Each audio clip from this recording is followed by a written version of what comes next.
రాజకీయ ఆలోచన చెప్పినట్టుగా కమ్యూనిస్ట్ తరహా ఆలోచన ఒకటి, బీజేపీ తరహా ఆలోచన. ఈ రెండు తరహా ఆలోచనలు భారతీయ సమాజాన్ని ఎట్లా ప్రభావితం చేసినాయి? ఎవరు సరిగ్గా అర్థం చేసుకున్నారు? అయితే ఎందుకు, కాకుంటే ఎందుకు? వాస్తవంగా ఆధునిక ఆలోచన విధానం,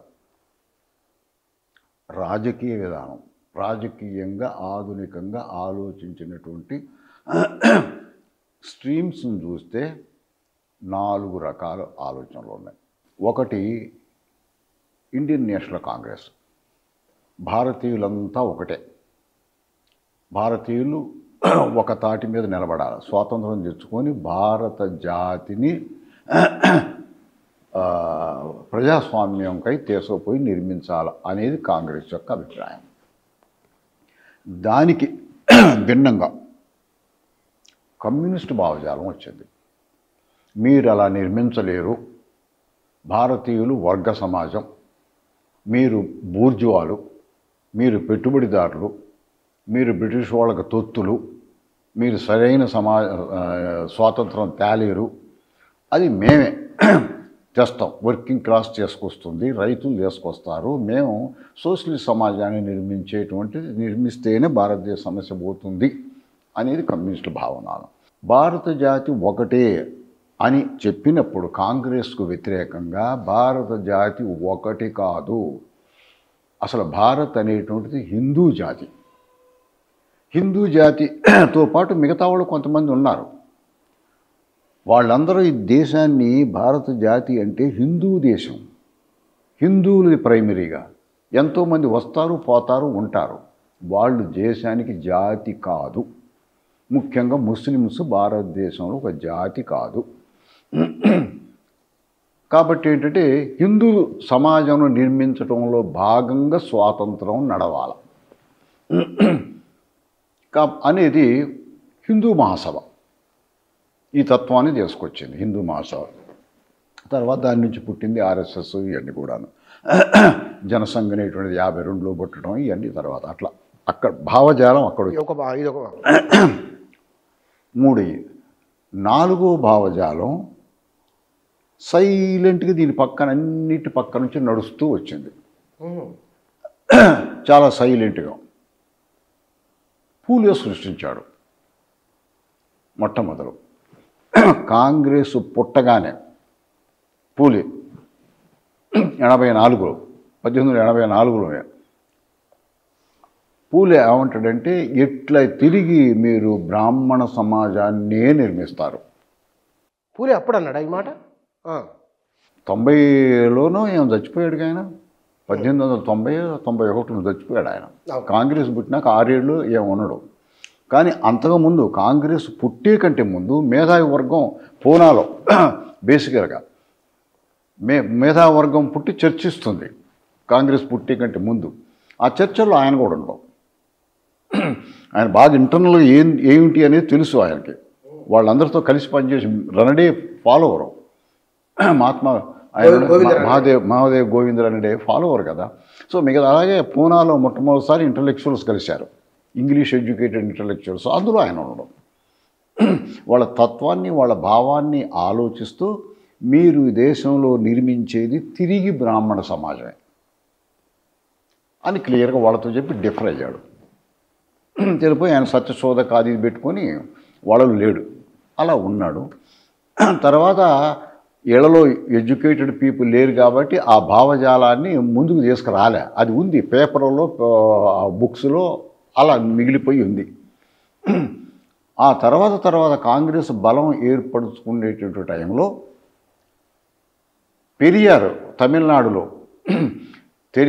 తమిళ సొసైటీ లేదా దక్షిణ భారతదేశం మొత్తం కూడా ప్రధానంగా బ్రాహ్మణికల్ సొసైటీ. నార్త్ కంటే ఇక్కడ క్షత్రియులు ఉండరు, బ్రాహ్మణులు శూద్రులు వాళ్ళ కింద అస్పృశ్యులు. ఇక్కడ దక్షిణ భారతదేశం క్షత్రియులు లేరు, శూద్రులే రూలింగ్ క్లాసు, అంటే శూద్రాగ్రవర్ణం కింద మారింది అనుకోవచ్చు. సో కాబట్టి ఏంటంటే బ్రాహ్మణు ఒక ఇంపార్టెంట్ రోల్ ప్లే చేస్తాడు. గుడులు ఎక్కువ ఇక్కడ, మతపరంగా బాగా ఆలోచిస్తుంటారు. దానికి వ్యతిరేకంగా పెరియారు బ్రహ్మాండమైనటువంటి మూమెంట్ తీసుకొచ్చి మేము అందరం కూడా ద్రవిడులము, మీరు ఆర్యులు అని ఒక ద్రవిడుని అనేటువంటి కాన్సెప్ట్ కింద తమిళనాడులో శూద్రుల్ని అంతకంటే ఉన్న అతిశూద్రుల్ని శూద్ర అతిశూద్ర అనేటువంటి భావజాలం పూలే ఉపయోగించాడు. మేమంతా ఒకటి మీరు ఒకటి అనేది బ్రహ్మాండంగా సక్సెస్ అయింది అక్కడ భావజాలం. ఈ టైంలో అంబేద్కర్ వస్తూ ఉన్నాడు. ఈ భావజాలాన్ని 1930 ఆ ప్రాంతంలో పొలిటికల్గా మార్చాడు అంబేద్కర్. 31 కంటే ముందు భావజాలాన్ని చరిత్రలో రాశాడు, చరిత్రను చదివి రాస్తూ వచ్చాడు, మాట్లాడుతూ వచ్చాడు.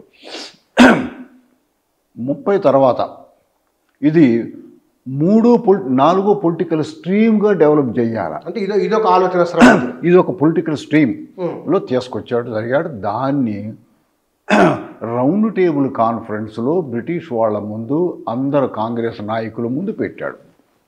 వాళ్ళు వేరు, మేము వేరు. మేము చరిత్రలో వీళ్ళ పక్కన పడి ఉంటూ ఉన్నాం.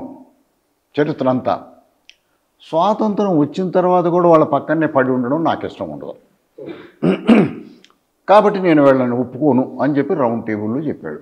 కమ్యూనిస్టులు భారతదేశంలో వీధుల నుంచి విశ్వవిద్యాలయాల వరకు, గ్రామీణ ప్రాంతాల నుంచి రాజధాని నగరాల వరకు వారి నినాదాలు వినిపించని చోటు బహుశా ఉండకపోవచ్చు ఈ దేశంలో.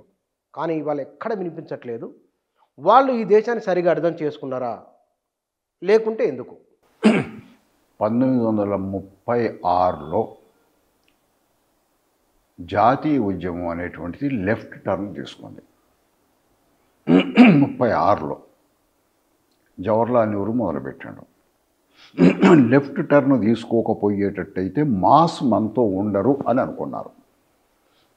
మాస్టర్స్ని బాగా దగ్గర తీసుకురావాల్సిన అవసరం ఉంది. డివిజన్ క్లియర్ కనపడుతుంది జాతీయ ఉద్యమంలో. ఆ డివిజన్ అన్ని బాగొట్టేటువంటి రాడికలైజ్ మూవ్మెంట్ని చెయ్యాలి అనే దాంతో కాంగ్రెస్ సోషలిస్ట్ పార్టీ అనే దాన్ని నెహ్రూ పెట్టాడు. కాంగ్రెస్ లోపలే. ఇంకోటి గమనించాలి మనం, కాంగ్రెస్ అనేటువంటిది పార్టీ కాదు. అప్పుడు 52 ఎలక్షన్ కంటే ముందు అది పార్టీ, అది ఉద్యమం. అంటే ఏంటి, కాంగ్రెస్లో కూడా ఎవరైనా మెంబర్ ఉండొచ్చు, వేరే పార్టీ కూడా పెట్టుకోవచ్చు. జిన్నా కాంగ్రెస్లో ఉన్నాడు, ముస్లిం లీగ్లో ఉన్నాడు, అట్లా కమ్యూనిస్టులు కాంగ్రెస్లో ఉన్నారు, వాళ్ళ పార్టీలు పెట్టుకున్నారు. అట్లా అనమాట. కాంగ్రెస్ అనేటువంటిది ఒక మదర్ పార్టీ, మదర్ స్ట్రీమ్ అది. సో అందులో ఆయన సోషలిస్ట్ పార్టీ పెట్టుకోవటం. 37లో కమ్యూనిస్టులకి ఒక షేప్ వచ్చింది. అంతకుముందు అక్కడక్కడ ఉన్నారు.